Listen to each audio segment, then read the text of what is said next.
Cerita ini sesungguhnya sudah cukup lama, sekitar 7 tahun yang lalu ketika Fatur masih berusia 15 tahun. Masih sekolah SMA dia kala itu.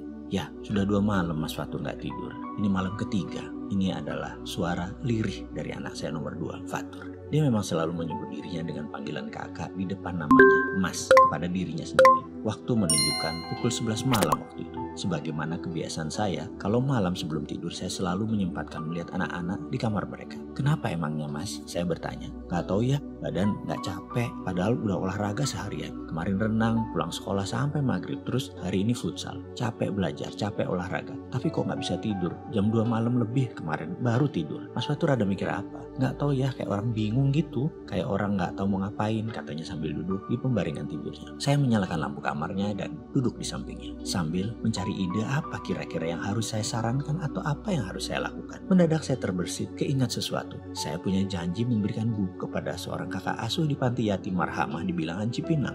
Gini Mas, mau gak nemenin ayah ke yayasan yatim Cipinang sekarang? Dan karena jalanan sudah malam, bagaimana kalau Mas Fatur yang nyetir? Wajahnya berubah semangat. Dia mengangguk cepat sambil mengganti baju segera. Melihat wajahnya berubah semangat, saya juga jadi semangat. Kita berdua langsung jalan menuju panti yatim karena Fatur gak bisa tidur. Sekaligus melancarkan nyetir mobilnya. Sekaligus memenuhi janji kepada sahabat lama kakak asuh panti tersebut. 1 kali dayung, 2-3 pulau terlampaui. Fatur memundurkan mobil, saya membuka gerbang dan gang di depan rumah kami yang agak sempit dia lewati dengan lincah. Saya memujinya, wah Mas sudah mahir ya. Oh iya ayah, kan sering latihan pakai mobil teman-teman, katanya GR. Selagi berdua seperti ini memang private moment yang spesial bagi saya. Diskusi banyak hal disempatkan, termasuk menjawab pertanyaan Fatur, apa nggak apa-apa datang malam-malam ke yayasan panti yatim ya. Di sini kesempatan melakukan caddying atau mentoring yang tepat, bukan dengan wejangan namun sebisa mungkin dengan pengalaman. Saya menjawab, Mas Fatur, ayah sudah ngurus panti yatim lebih tua dari umur kamu. Kalau sekarang kamu 15 tahun, ayah kira-kira mengelola dan sebisa mungkin membantu, yaitu lebih dari 18 tahun. Sejak tahun 1996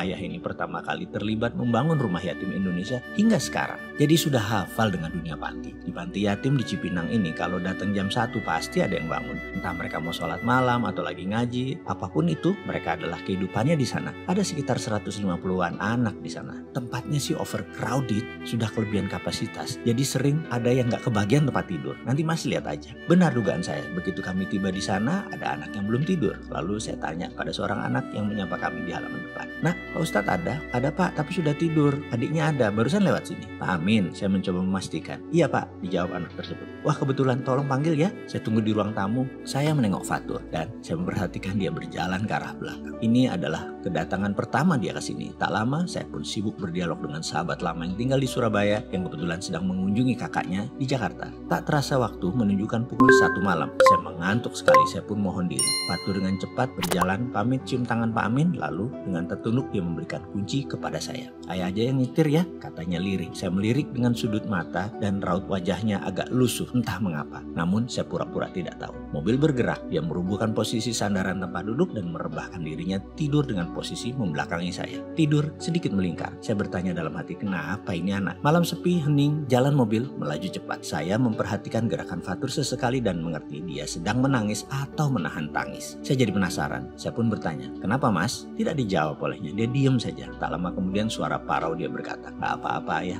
hanya sedih aja. Saya pun tidak meneruskan bertanya. Saya biarkan dia menikmati posisinya, menikmati perasaannya hingga sampai rumah. Dia membuka gerbang dan terus menuju kamarnya. Selesai, saya siap-siap hendak tidur. Saya naik ke kamarnya dan mendapatkan sudah lelap tertidur. Memang biasanya sehabis menangis, tidur memang menjadi cepat dan membuat penasaran adalah mengapa dia menangis. Otoritas orang tua yang kurius pengen tahu, saya tahan sebentar. Saya bersabar. Toh kalau ada waktu dia merasa ingin bicara, dia akan bicara juga. Singkat cerita, waktu berjalan cepat. Keesokan harinya, jam 8 malam saya sehabis olahraga jogging di treadmill, saya tidak melihat Fatur sehingga bertanya pada orang rumah. Kemana sih Mas? Sudah tidur ya? Kecapean dia, ngantuk, pulang jam 7 malam tadi, makan, mandi, langsung tidur.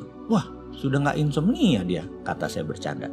Saya pun seperti biasa melakukan ritual rutin, nonton CNN, Bloomberg, NBC, di TV sebagai bentuk refreshing saya. Jam 11 malam, ritual harian pun saya lakukan. Cek kamar anak-anak ke lantai 2, dari posisi tangga saya melihat kamar Fatur lampu masih menyala. Pikiran saya pun berasumsi, apa dia nggak bisa tidur lagi? Saya membuka pintu kamar Fatur perlahan, mata dengan cepat menyapu kamarnya yang sempit dan kecil itu dan mendapatkan Fatur sedang meringkuk tidur lelap sekali. Agaknya saking capeknya lampu lupa dimatikan. Saya pun menjulurkan tangan mematikan lampu kamarnya, klik, lalu pelan-pelan menutup pintu. Belum pintu tertutup sempurna terdengar suara lirih Fatur. Ayah, iya nak, saya menjawab sambil membuka kembali pintu kamarnya dan menyembulkan kepala saya ke dalam. Sambil tiduran Fatur berkata, ya terima kasih ya, kemarin dibawa ke yayasan.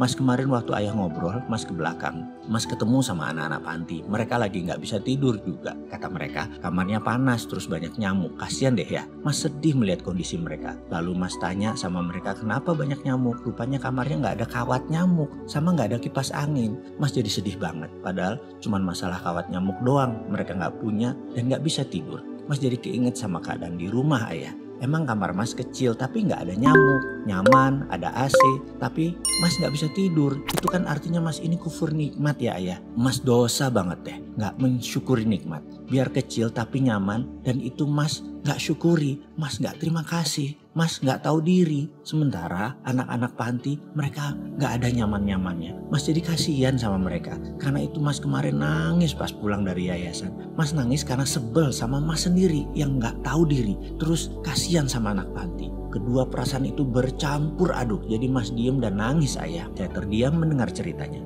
Fatur melanjutkan ceritanya. Jadi tadi di sekolah mas cerita sama teman-teman ternyata banyak yang tersentuh loh ayah.